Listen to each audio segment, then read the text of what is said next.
Rebonjour à tous. Donc là, je vais vous montrer une autre vidéo que j'ai faite, pas une vidéo, mais animation, que j'ai faite là pour vous démontrer les messages. Donc, les messages. Comment en créer un? C'est facile. On va à événement, on crée, on peut mettre envoyer à tous, puis quand je reçois. OK? Donc, bien facile. Et puis, la raison pourquoi on utilise ça, j'ai souvent vu des élèves faire des interactions entre les lutins, puis utiliser la fonction attendre. Donc, mettons que ces deux filles-là se parlaient, ben, il y en aurait une qui dirait quelque chose, puis l'autre, ce qu'elle ferait dans son programme, c'est elle attendrait genre 5 secondes, puis après ça, il répondrait. Puis là, elle aurait une attente genre 15 secondes. Fait que là, ça finit là, que si ton animation devient un petit peu plus compliquée, ben là, ça devient super dur de calculer combien de secondes attendre. Ça, c'est sans compter que avec le programme, des fois, il peut avoir des bugs. Ton timing peut devenir un petit peu off. Puis c'est pas mal plus dur à figurer. C'est moins.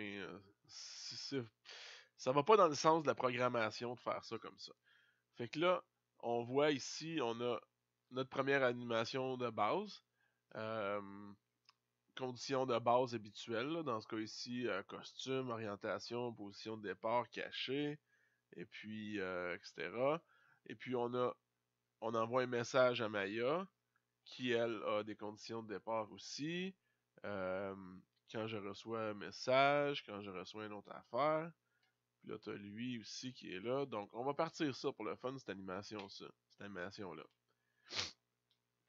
Bon, elle arrive, il parle. Après ça, euh, tu vois, donc toutes les interactions se font à partir des messages. Et puis là, regardez ce qui est intéressant ici. OK?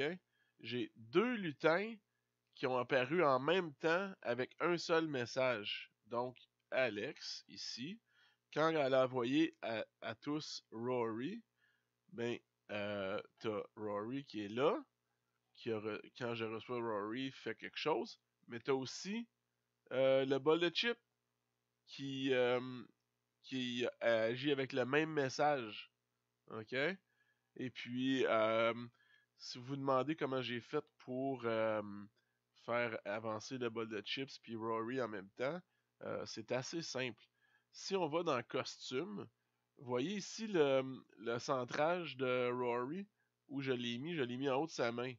Fait que si je dis à Rory, va-t'en à la position XY0, d'habitude le X est au milieu de son ventre à peu près ici, fait que le bonhomme aurait de l'air là.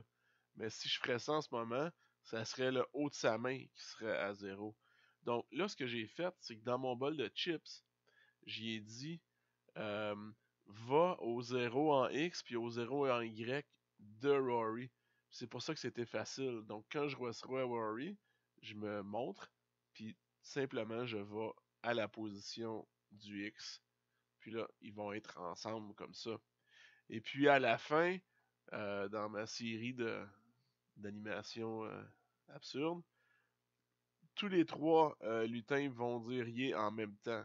Donc, envoyez à tous go, là j'ai Rory, Maya et Alex qui disent go en même temps.